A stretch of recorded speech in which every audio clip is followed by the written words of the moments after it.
지난 주일에 가이사라 빌립보 지방에 예수님께서 제자들과 함께 가셨던 가운데서 그 가운데서 예수님이 제자들에게 두 가지를 질문을 하셨고 제자들은 예수님께 대해서 두 가지로 대답을 했던 것을 생각해 보았습니다.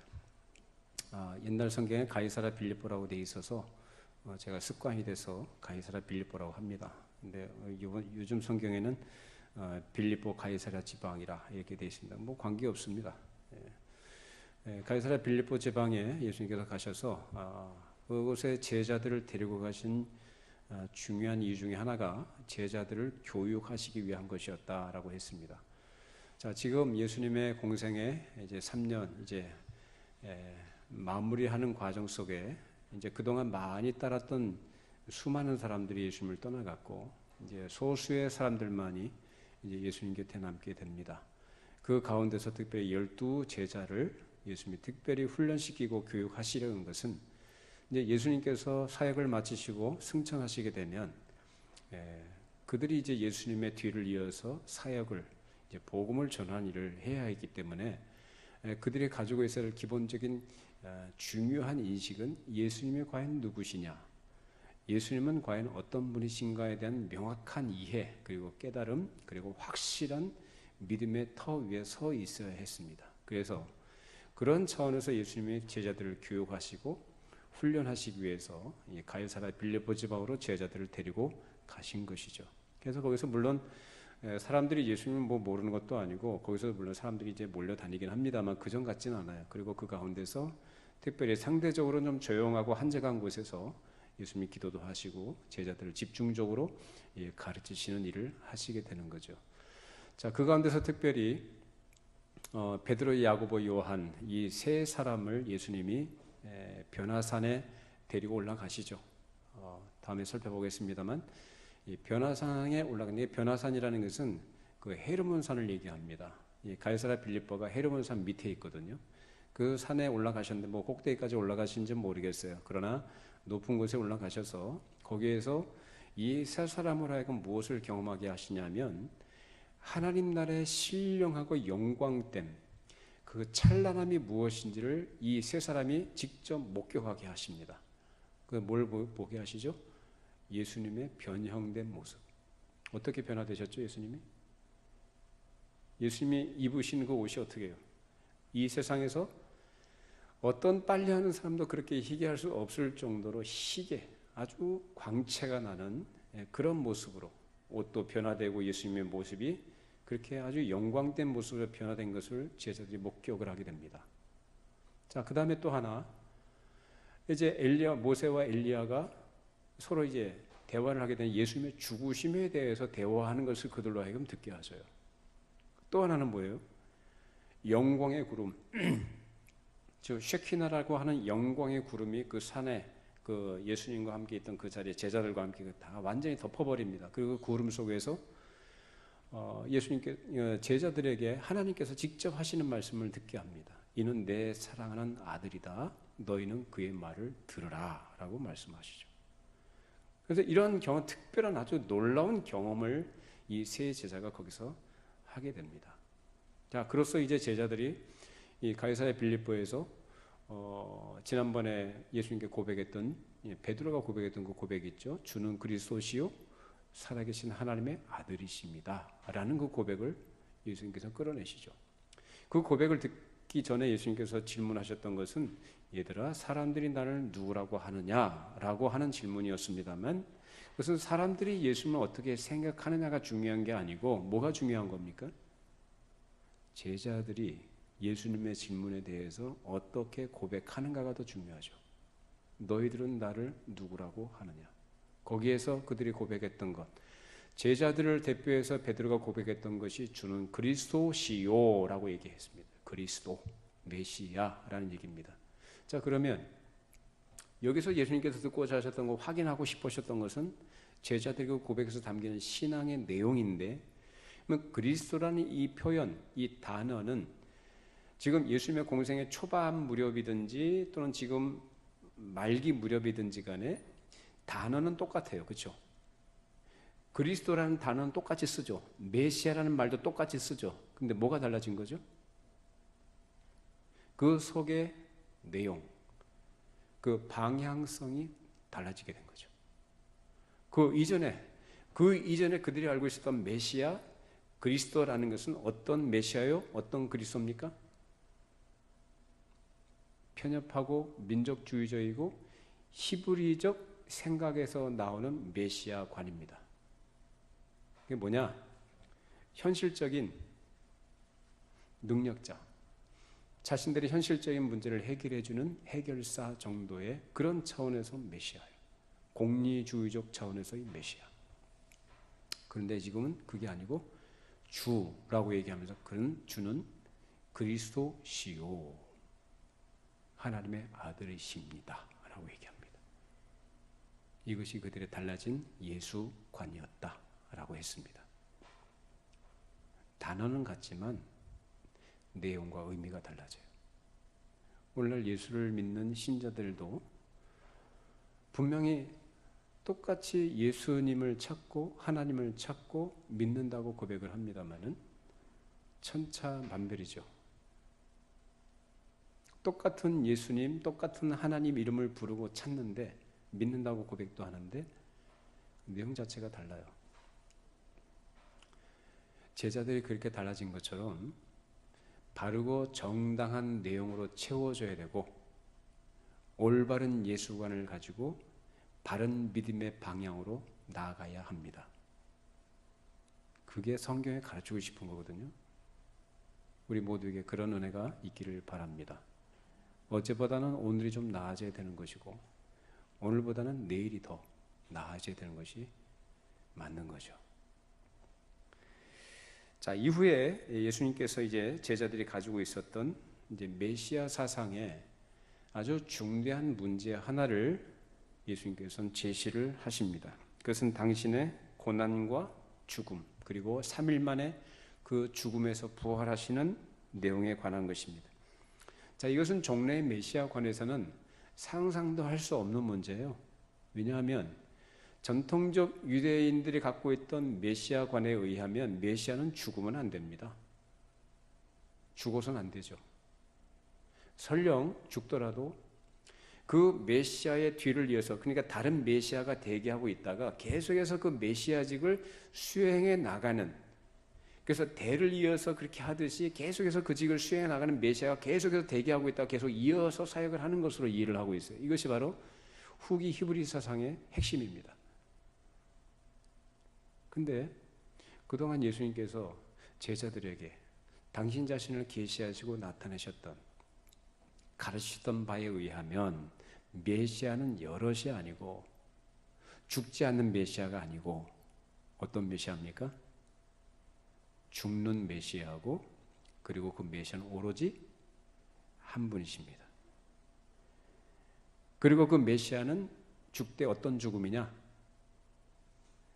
십자가의 고난으로 표현된 죽음을 당하시게 됩니다. 자, 이것이 바로 예수님이 그동안 당신 자신이 걸어오셨던 길이었고, 이제 제자들에게 그것을 지금 드러내놓고 이제 말씀을 하시는 거예요. 너희들이 나를 메시아로 알고 있느냐? 그래, 내가 메시아다. 근데 나는 어떻게 된다? 고난을 받고 죽을 것이고 그 죽음에서 부활하게 될 것이다 라고 제자들에게 친히 말씀해 주십니다. 그래서 이 순환의 죽음은 그냥 간단히 죽는 것이 아니고 고난을 받고 죽는다는 데 그 의미가 있습니다. 하나님의 아들이신 그 신비한 인물이 십자가상에서 육체의 고난을 받지만 지옥 형벌의 극심한 모든 고통을 받아야 합니다. 우리의 죄의 대가가 바로 지옥 형벌이기 때문에 죄 없으신 그분이 고난을 받으시는 것은 곧 누구 때문에 고난을 받으십니까? 바로 우리 때문에. 내가 당해야 될 지옥 형벌을 대신해서 예수님께서 받으시는 형벌이 바로 그 고난으로 표현된 거죠. 그래서 대제사장들과 또 그 무리들에게 예수님께서 뭐 고난을 당하시고 이런 것이 단순히 인간적으로 뭐 육체의 어떤 고통과 또 아픔, 뭐 채찍질 당하시고 침뱉고 모욕을 당하시는 뭐 이런 것들만을 말씀하신 것이 아니고, 그보다 더 핵심적인 내용은 뭐냐면 하나님께로부터 받는 형벌의 의미에서 고난입니다. 근데 십자가상에서 죽은 사람들이 그들뿐만이었느냐라는, 예수님뿐만이었느냐라는 거예요. 아니에요.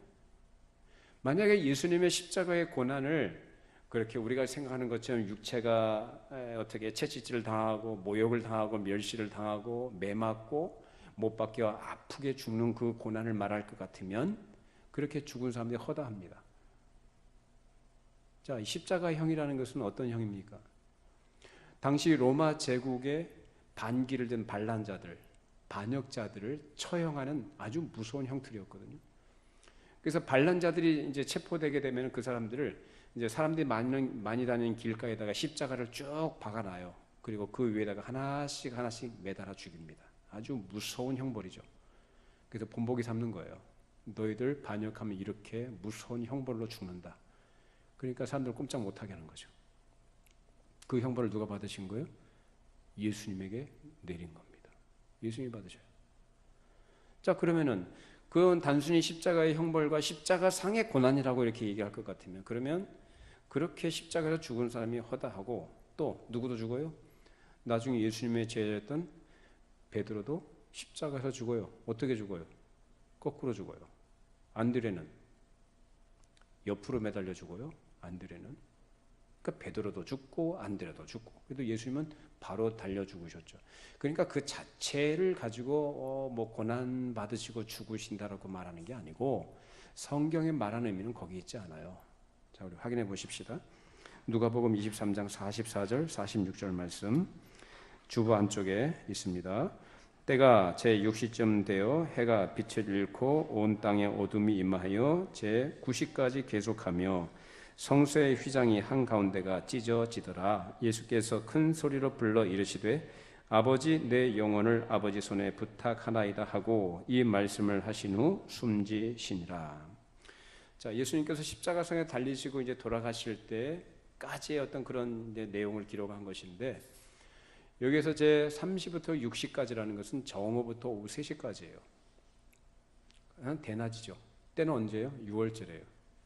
6월절 한 대낮에 12시에서 오후 3시까지면 몇 시간입니까? 3시간이죠. 뭐 1, 20분도 아니고 무려 3시간 동안, 오랜 시간 동안 온 세상이 캄캄했다, 어둠이 임했다라는 거예요. 대낮인데요. 그 캄캄한 것이 마치 시간이 정지한 것 같은 그런 상태로 3시간 동안 있었던 거죠. 그러면 한번 생각해 보십시오. 어떻게 그런 일이 일어날 수 있는가라는 거야. 한낮에. 짧은 시간도 아니고 3시간 동안에. 근데 그 3시간 동안에 온 땅에 어둠이 임했을 때 그 어둠 속에서 예수님은 어떤 고난을 당하셨느냐라는 거예요. 예수님은 당신이 죄가 있거나 아니면 뭐 단순하게 사람들에 의해서 누명을 쓰고 이렇게 돌아가시는 분이 아니에요. 그 예수님의 고난과 죽음은 무엇 때문입니까? 우리 죄를 대신한 대속 제물로, 즉 속죄 제물로서의 의미의 죽음이거든요. 그러므로 예수님께서 십자가상에서 그 3시간 동안의 어둠 속에서 무엇을 당하셨느냐? 하나님으로부터 내려지는 그 진노와 형벌을 거기서 다 당하신 거예요. 그래서 예수님 말씀하신 고난이라는 의미는 바로 거기에 있습니다. 하나님으로부터 받는 죄에 대한 형벌. 그 죄는 누구 죄예요? 저와 여러분들의 죄입니다. 우리 죄입니다. 그 예수님이 우리를 대신하여 십자가상에서 그 고난을 당하신 거죠. 그리고 고난을 받으신 다음에 이제 죽음을 당하시게 되는데, 그러면 예수님은 왜 죽으셔야 했느냐라는 거예요.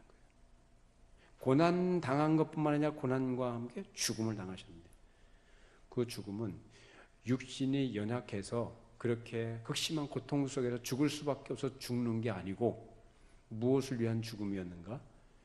부활을 위한 죽음이었습니다.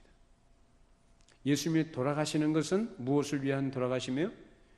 부활을, 즉 죽음에서 다시 일어나시기 위한 죽으심이었다는 것입니다. 이것이 바로 메시아가 해야 될 가장 큰 일이었던 것이죠. 그러니까 유대인들이 갖고 있던 메시아와는 전혀 달라요. 고난받는 메시아요. 죽는 메시아요. 다시 그 죽음을 이기고 승리하는 메시아예요. 믿으십니까? 바로 예수님께서 그것을 설명하신 것입니다. 그럼 무엇을 위한 부활인가?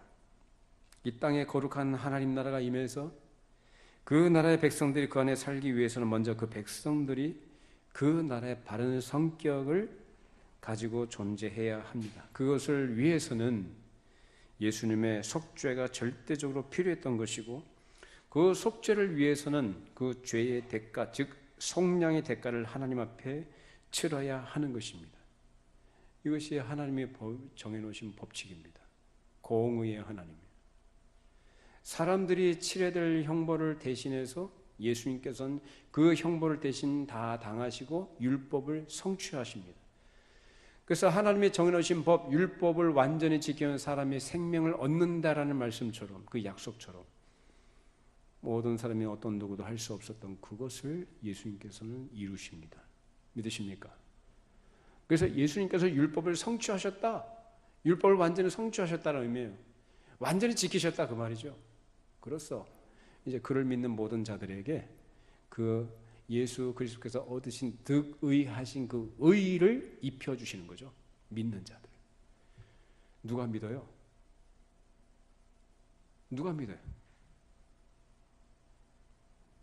성령께서 그 마음에 감화하신 자들, 성령께서 그 사람을 새롭게 하신 자들, 성령께서 그 마음을 여신 자들만이 믿습니다. 여러분, 거듭났다는 게요,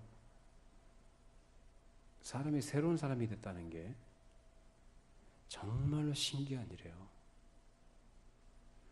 정말로 강력한 성령의 능력으로서만 그것이 된 것이지 그냥 쉽게 되는 게 아니라고요. 사람이 얼마나 고집스럽고 얼마나 완고하고 그런 의미에서 얼마나 대단한 존재인지 아십니까? 그래서 성령님의 신비롭고도 강력한 능력과 그 역사하심이 아니면 거듭날 수가 없어요, 사람이. 여러분이 거듭났다는 게요, 정말 기적인 겁니다. 믿어집니까, 여러분?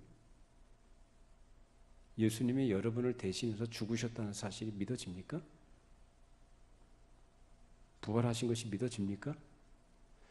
예수 그리스도의 죽으심과 부활이라는 것이 바로 우리에게 생명을 주시기 위한 것이었다는 거예요. 그래서 예수 그리스도의 부활을 믿는 모든 자들에게 그가 얻으신 생명, 그가 가지고 있는 생명을 우리에게 나눠주시고 그와 연결된 자로 살아가게 하신다는 거예요.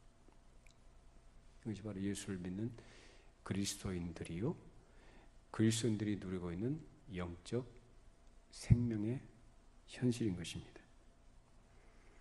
이런 놀라운 사실이 바로 사람에게는 무엇과도 바꿀 수 없는, 비교할 수 없는 큰 기쁨의 소식이다, 복음이다라는 것입니다. 여러분, 무엇이 우리에게 기쁜 소식입니까?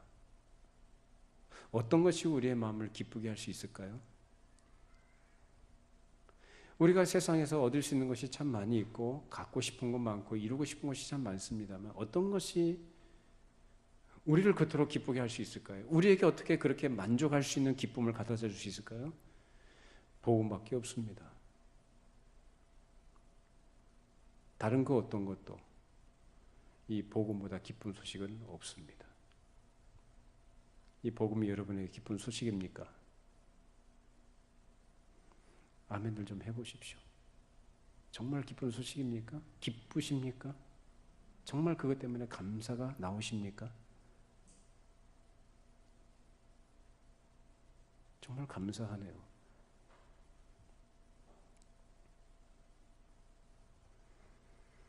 그래서 예수님께서는 이 문제와 관련해서 죽으심과 부활과 관련해서 우리에게 하신 말씀이 바로 뭐냐? 이젠 그리스도와 함께 연합된 자다라는 것을 가르치셔요. 그래서 실제로 그것을 경험한 사도 바울이 자기 자신의 어떤 그렇게 변화된 그런 모습과 그 현실에 대해서 고백한 말씀이 갈라디아서 2장 20절입니다. 읽어보시죠. 내가 그리스도와 함께 십자가에 못 박혔나니 그런즉 이제는 내가 사는 것이 아니요 오직 내 안에 그리스도께서 사시는 것이라. 이제 내가 육체 가운데 사는 것은 나를 사랑하사 나를 위하여 자기 자신을 버리신 하나님의 아들을 믿는 믿음 안에서 사는 것이다. 내가 그리스도와 함께 십자가에 못 박혔다.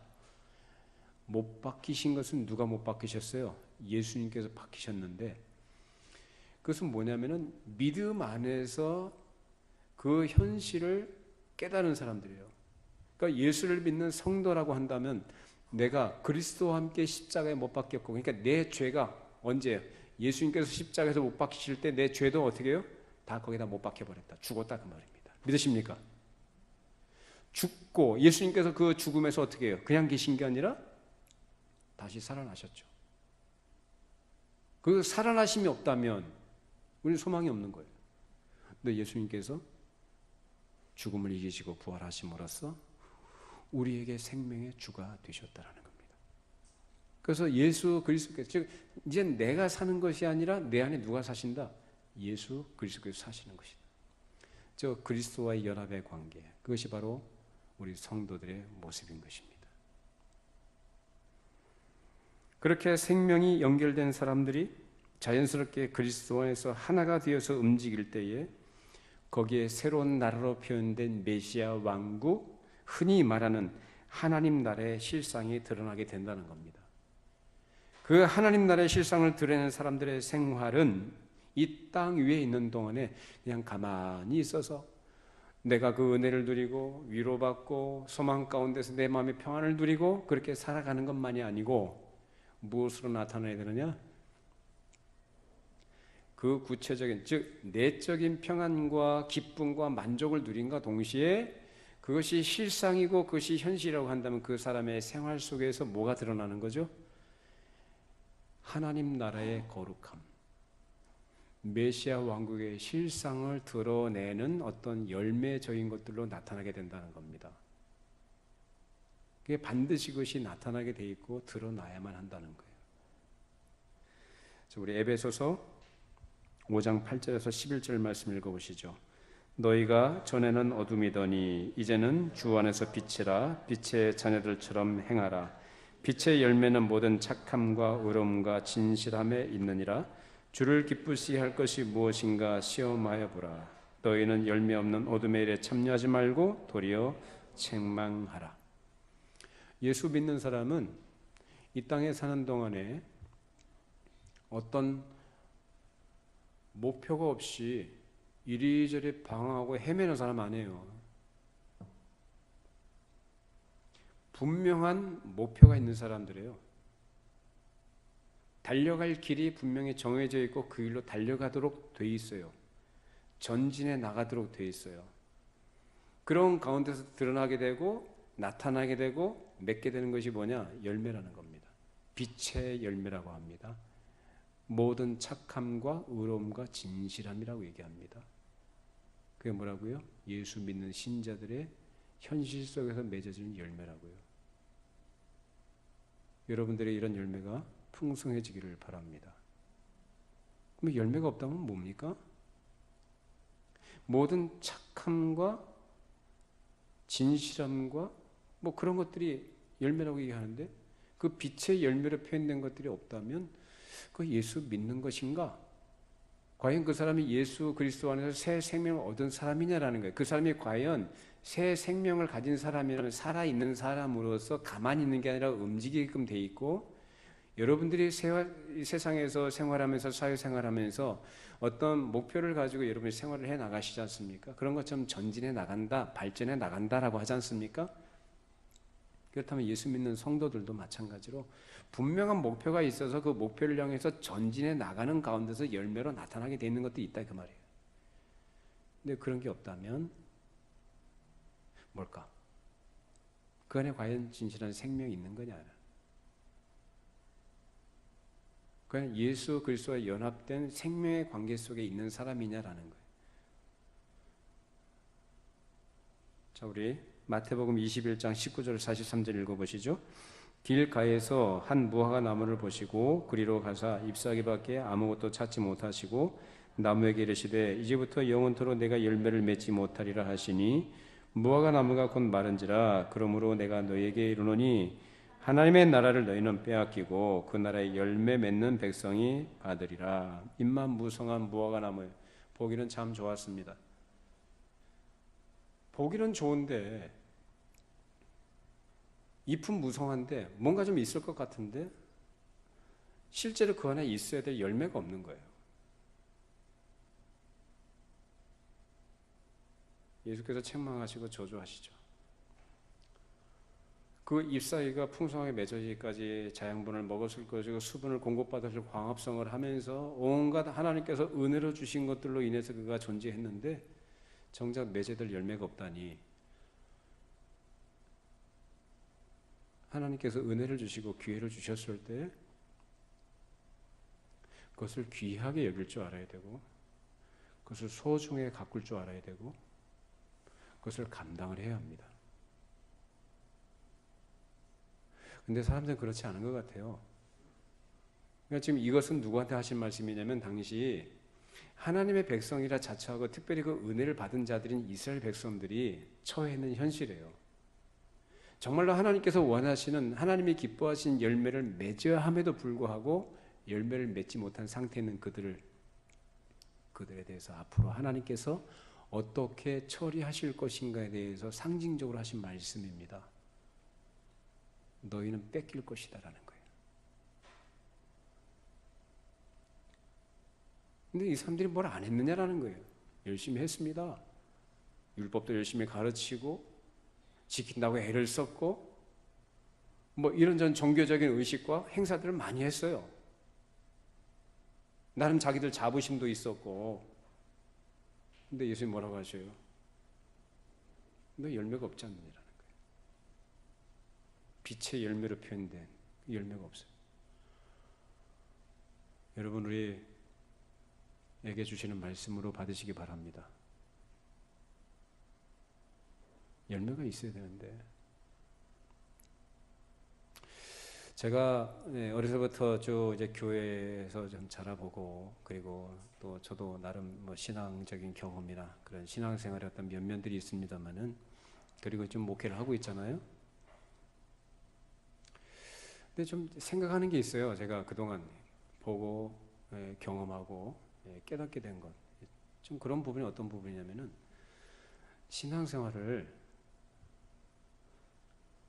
좀 시끄럽게 하지 마시라고요. 조용하게 하시는 거예요. 이 표현 속에 굉장히 중요한 내용들이 녹아들어 있습니다. 잘 이해하시기 바랍니다. 신앙생활 시끄럽게 하는 거 아니에요. 조용히 하세요. 죽은 것 같이 하세요. 죽은 것 같이. 아니, 살아있다고 했으면 뭐 죽은, 그런 의미의 죽음이 아니고 없는 것 같이 하시라고요. 그게 진짜예요. 너무 시끄러워요. 너무 시끄러워. 분주하고 시끄럽고 자기 증명하기 바쁘고 자기 만족이 최고고 자기가 즐거워야 돼. 지금 당시 이스라엘 백성들의 모습이에요. 근데 예수님 뭐라고 하셔요? 열매가 없다. 너희는 있는 것만 다 뺏긴다 이제. 신앙생활 조용히 하시기 바랍니다. 단정하게 하시기 바랍니다. 규모 있게 하시기 바랍니다. 질서를 따르시기를 바랍니다. 그게 잘하는 겁니다. 지금까지 제가 살아오면서 또 경험했던 그런 것들을 종합해서 생각해 보면서 내린 결론입니다. 모르겠어요. 앞으로 어떤 결론이 또 더해질지 모르겠지만 지금까지는 그래요. 조용히 하시는 거예요. 누구만 바라보는 거예요? 하나님만 바라보는 거예요. 그러니까 목표가 하나님이잖아요. 하나님 나라 아니에요. 목표가 그 나라를 바라보고 달려가는 것, 전진해 나가는 것, 그 가운데서 하나님이 원하시는 열매를 맺어 드리는 것, 그것이 우리의 신앙생활이 된다는 거예요.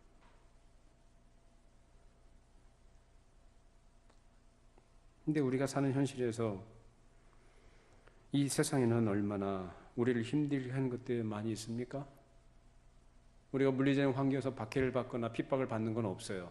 그런데 보이지 않는 핍박들이 있기도 하고 또 우리를 여러 가지로 힘들게 하는 것들이 있죠. 세상에서 사실 예수 믿는 사람이라는 사람들이 대접 못 받습니다. 우리가 정당한 신앙과 믿음의 길을 걸어갈 것을 고수할 만큼 또 고수하는 것만큼 우리는 더 어려움을 겪게 돼 있고 손해보게 돼 있어요. 그게 힘들죠. 그러니까 그 손해보기 힘들어하고 손해보기 싫어가지고 적당히 타협하는 이런 일들도 있고 그러시면 안 됩니다. 그게 무슨 예수 믿는 겁니까? 분명히 하셔야 돼요, 여러분. 적당히 하지 마세요. 그뿐만 아니라 내 안에 뭐가 있어요? 부패한 죄된 본성들이 있죠? 있습니까? 그것들이 때때로 고개를 쳐들고 나를 짓눌러요. 참 힘들어요, 그게. 나는 하나님의 뜻을 따라서 거룩하게 살고 싶고 순결하게 살고 싶고 하나님의 뜻을 따라 기쁘게 하나님을 기쁘게 해드리고 싶어요. 그런데 때때로 나를 원치 않는 곳으로 끌고 가더라 그 말이에요. 사도 바울도 그것이 진절머리가 난 거예요. 사도 바울도 그 안에 그것이 우리와 똑같은 그런 것들이 있었어요. 그래서 그가 탄식하면서 고백한 말이 오호라 나는 공고한 사람이다. 탄식이고 절규입니다. 자, 로마서 7장 22절 24절 읽어보시죠. 내 속사람으로는 하나님의 법을 즐거워하되 내 지체 속에서 한 다른 법이 내 마음의 법과 싸워 내 지체 속에 있는 죄의 법으로 나를 사로잡는 것을 보는도다. 오호라 나는 공고한 사람이로다. 이 사망의 몸에서 누가 나를 건져내랴 하고 뒤에 사도 바울이 고백한 것이 바로 예수다라고 얘기합니다. 이것이 바로 우리가 처해 있는 이 세상의 현실이거든요. 그럼 우리가 이런 상황 속에서 우리가 어떻게 해야 되냐라는 거예요. 우리가 이런 것들을 이길 수 있는 가장 큰 도리에 대해서 예수께서 하신 말씀이 뭐냐면은 예수님이 중요한 걸 우리에게 가르쳐 주시는 거예요. 뭐냐? 어떻게 해야 되냐라는 거예요. 그런 가운데서 자기를 부인하고 자기 십자가를 지고 나를 따르라 라는 말씀입니다. 이것은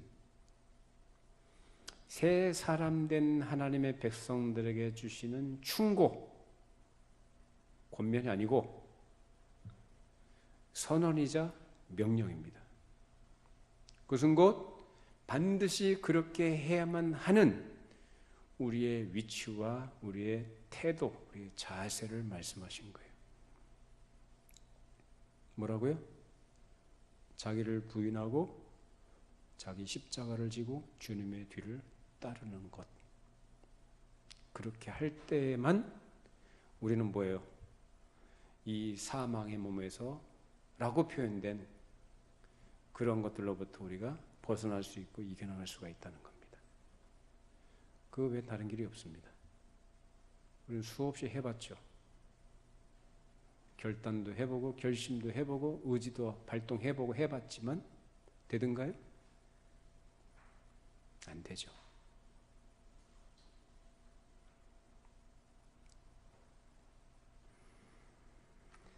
그래서 예수님께서는 하나님 나라 백성된 사람들에게 그 삶의 방향과 행실을 생각하게 하고 또 바로 잡게 하는 상징적인 말이 바로 자기 십자가라는 것으로 표현해 주신 것입니다.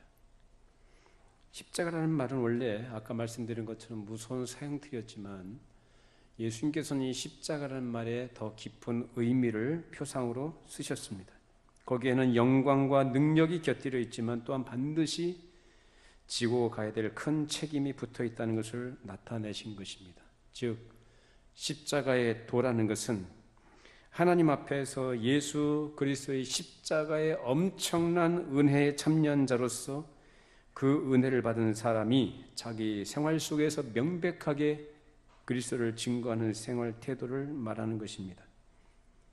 이것이 기독교 신앙의 핵심입니다. 그런데 성경은 이것을 우리에게 중요하게 가르친데도 불구하고 오늘날 이 십자가의 도라는 이 주제에 대해서 희한하리만큼 예수를 믿는 성도들이 이것을 소홀하게 다루고 소홀히 여깁니다. 교회 강단에서도 이 주제를 좀 말하고 싶어 하지 않아요. 왜? 성도들이 부담스러워하니까, 듣기 싫어하니까. 이거보다는 뭘 얘기하죠? 위로와 평안. 그거 없다는 거 아닙니다. 우린 그리스도 안에서 참된 위로와 평안을 얻은 줄로 믿습니다.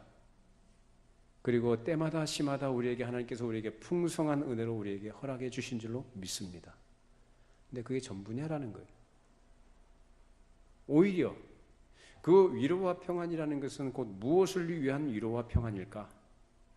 이 십자가의 도를 따르는 삶을 위한 위로와 평안이지 인간적인 만족이라는 차원에서 위로와 평안 아니에요. 근데 착각들을 해요, 사람들이. 십자가에 대한 전혀 관심이 없고 뭐에만 관심이 있어요? 세상에서 어렵게 사는 것, 힘들게 사는 것 때문에 슬픈 현실에서 자기가 당하는 그런 어려움들을 위로해주고 거기서 얻게 된 평안이나 그런 것들을 최고의 가치로 여깁니다. 그건 잘못된 거죠. 그건 성경이 말하는 위로도 아니고 평안이 아닙니다.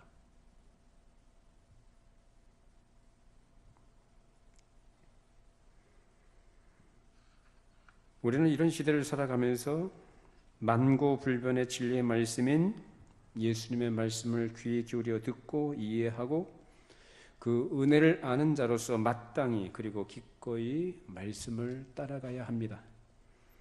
예수님께서 이 말씀을 하실 때는 앞으로 시작될 신약교회와 그리고 오고 오는 모든 시대의 그리스도인들이 참된 교회를 이루고 그리스도의 신령한 몸을 이 땅 위에 나타내는 각 개인이 자기 십자가를 지고 어떤 명확한 목표를 향해서 가야 할 것을 말씀하신 거죠.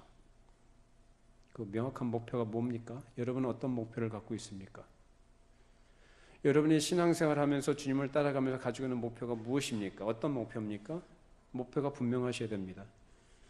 근데 어떤 사람은 자기 성취라는 것을 목표로 삼고 있고 어떤 사람은 세상에서의 성공과 번영을 목표로 삼고 있고 자기 안위와 자기 만족을 목표로 삼고 있는 사람들이 있습니다.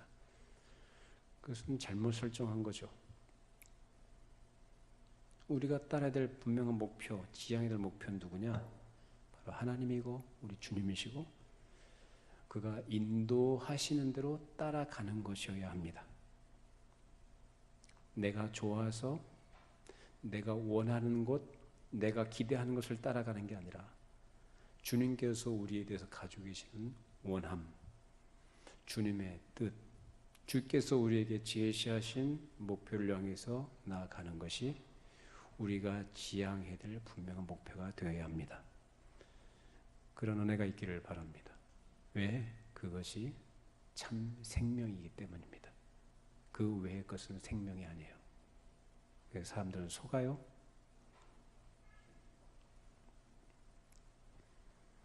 그럴 때 이 세상에서 우리는 실제적이고 현실적이고 어려움과 박해를 또는 손해를 감수할 각오를 해야만 하는데 그것이 곧 뭐냐? 예수를 따르는 사람으로서 책임과 의무를 감당해 나가는 태도입니다. 권리를 주장하고 자기가 얻는 것에만 초점을 맞추어 있는 것이 바로 오늘날 현대인들이에요. 그렇죠? 권리 주장하기 좋아하죠. 그런데 의무와 책임에 대해서는 사람들이 너무 인색해요. 자기 이익과 권리를 주장하는 것에는 뭐 땡볕이고 뭐고 그런 것이 막 모여서 막 데모도 하고 막 하지 않습니까? 근데 권리와 책임을 수행하는 것에 대해서는 너무 인색하다. 병역의 의무도 군 복무 기간을 줄인다니까 좋아서 박수 쳐주고 늘린다면 돌 돌릴 사람들이에요. 이게 정상이 아니에요, 나라가.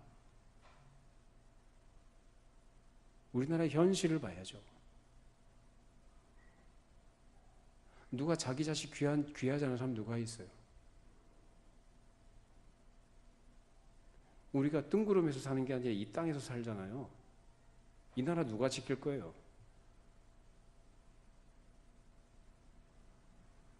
너무나 사람들이 너무나 자기중심적이에요. 이기적이에요. 우리 예수 믿는 사람들은 그러면 안 됩니다.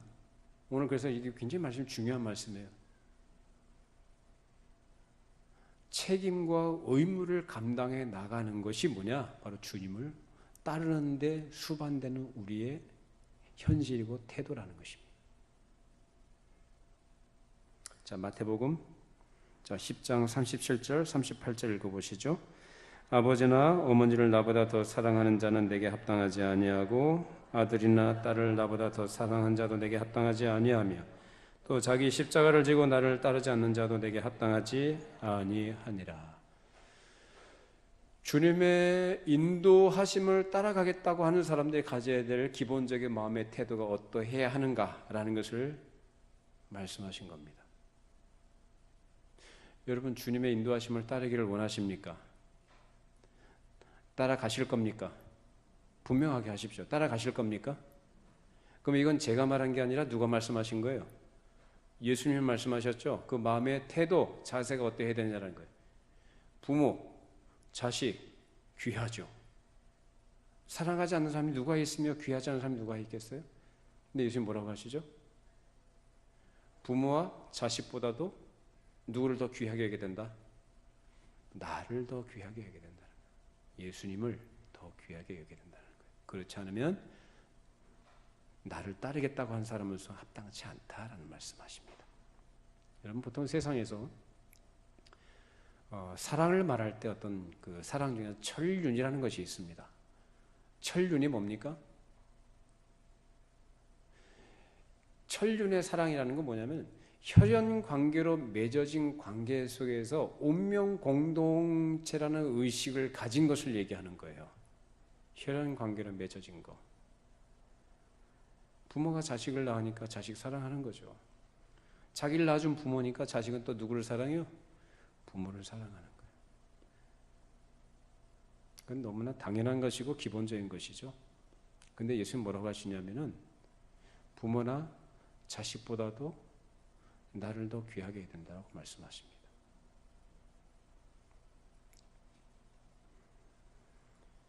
동서양을 막론하고 사람이라면 기본적으로 가지고 있는 혈통적인 사랑이 바로 헬라어로 스토르게라는 겁니다. 스토르게. 이 혈통에 의한 인간이라는 것이 나쁘다는 게 아니라 예수님께 대한 사랑을 방해하고 가릴 수 있다는 것 때문에 그것을 주의하라는 것입니다. 여러분, 누가 더 중요합니까? 여러분, 예수님의 인도하심을 따르겠다고 하셨고 따라가기로 하셨다고 했어요. 그러면 여러분, 누가 더 중요합니까? 부모가 중요합니까? 자식이 중요합니까? 주님이 더 중요합니까? 여기서 막 헷갈린다고. 여기서. 그러니까 분명히 하셔야 된다고요. 분명히. 대충 어중간하게 하시면 안 돼요. 분명하게 하셔야 돼요.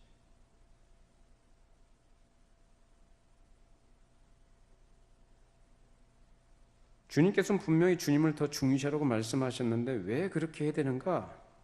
그것은 예수님께서 그 고귀한 생명을 창조해 주신 그분이 그 고귀한 생명을 나를 위해서 내주셨고 그로써 내가 그 생명을 받은 자가 되었기 때문에요. 그래서 예수님은 나의 생명의 주인이시다라는 거예요. 부모는 나에게 육신의 생명을 안겨준 그런 후 일반적으로 얘기할 때 육신의 생명을 주신 분이라고 한다면 우리 예수님은 나에게 영원한 생명을 주신 분이에요. 크게 봤을 때 그 부모는 나에게 생명을 준 게 아니라 그 부모를 통해서 하나님께서 나를 이 땅에 태어나게 하신 거죠. 그뿐만 아니라 예수 그리스도를 통해서 또한 영원한 생명을 나에게 주셨다는 것입니다. 따라서 예수를 믿는 신자들은 그 생명으로 인해서 새 생명을 얻은 새 사람으로 살게 되었기 때문에 이제 그 예수님과 생명체로 연결되어졌기 때문에 누가 더 중요하냐 물어볼 것도 없어요. 당연히 예수님이 중요하죠. 스트로게라는 사랑, 즉 예수님과 우리가 맺어진 관계는 아가페 사랑이라고 한다면 부모와 자식 간에 맺어진 관계는 스트로게의 혈통적인 혈연에 의한 사랑이에요. 육신의 혈연에 즉 피가 흐르는 것으로서 그 사랑의 관계가 형성이 됐다면 예수님과 우리와의 관계는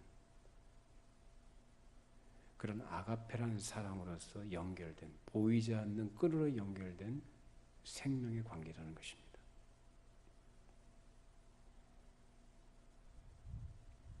이 땅에 있는 동안에 육신의 생명은 이 땅에 있는 동안에 끝나요. 그러나 주님과 우리의 관계는 영원한 줄로 믿습니다.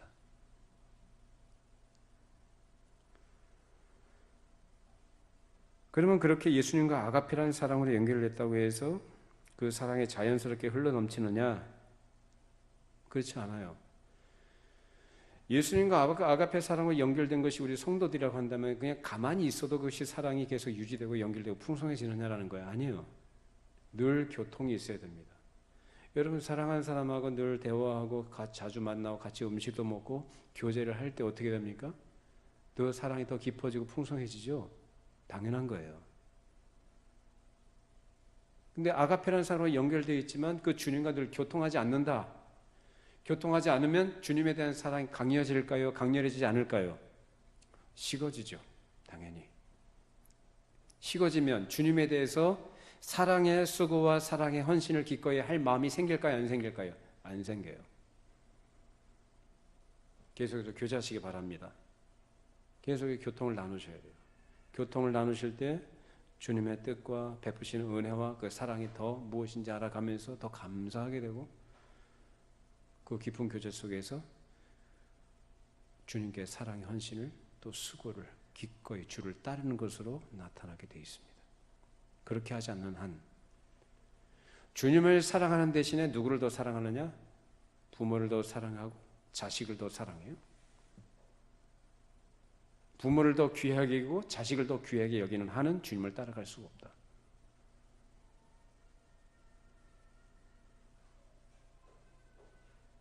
그만큼 그 신앙생활이나 영적인 수준이 빈약해질 수밖에 없고 빈약해지니까 사랑이 안 나오고 안 나오니까 억지로 하게 되면 율법으로 하게 됩니다. 주님 따라가는 게 아니에요. 그래서 예수님 뭐라고 하시냐면 나에게 합당치 않다. 너 같은 사람 받을 수 없다라고 말씀하십니다. 주님이 뭐가 아쉬워서 우리의 사랑과 헌신을 받고자 하실까요? 아니죠. 우리가 주님을 사랑하고 주님을 헌신하고 주님의 뒤를 따라가는 것 자체가 우리에겐 복입니다. 그거 아십니까? 그게 복이라고요.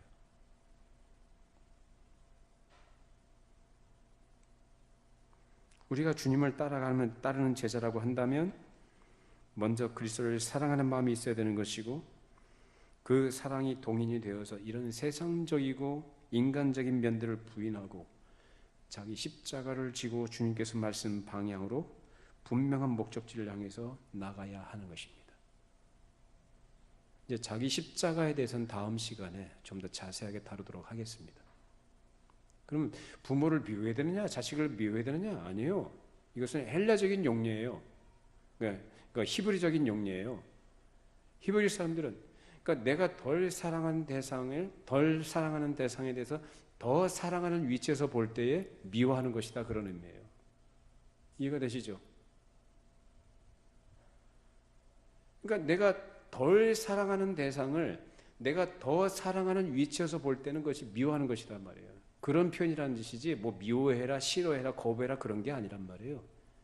우리가 성령을 따르고 우리가 주님의 성품을 닮아갈수록 우리 안에 하나님께서 모든 사람에게 주신 인간적인 어떤 풍성한 사랑들이 더 풍성해질 줄로 믿습니다. 그래서 성령으로 감동을 받은 사람들은 사람을 사랑하되 무작정 인간적인 사랑을 하는 게 아니라 어떤 사랑이요? 하나님의 마음을 가지고 사랑하게 되는 거예요. 그게 진짜 사랑이죠. 이해가 되십니까? 그러니까 우리가 먼저 사랑해야 될 대상과 사랑을 드려야 될 대상은 누구냐? 부모나 자식이 아니고 하나님, 우리 주님이란 말이에요. 그렇게 할 때에 내 마음의 성령께서 사람을 사랑해도 규모 있게 또 진실하게 더 풍성하게 사랑할 수 있도록 우리를 인도해 가시는 것입니다. 우리 주님을 뜨겁게 사랑하시기를 바랍니다.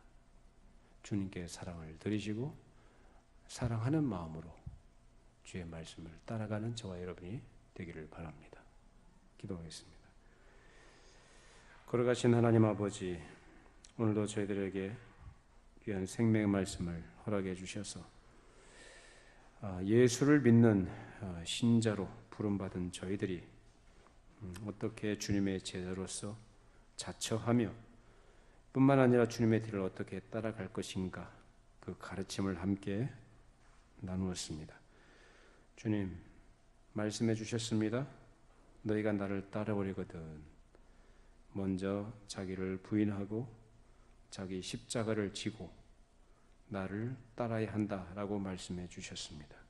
이 말씀을 우리 마음에 잘 새겨지도록 성령님 은혜 베풀어 주시고 우리의 삶에 진정으로 주님을 더 귀히 여기고 주님을 더 뜨겁게 사랑하는 주님의 은혜를 아는 자로 우리 모두가 말씀을 따르게 해주시고 주님의 인도하심을 따라가는 주의 백성들이 되게 하여 주시옵소서.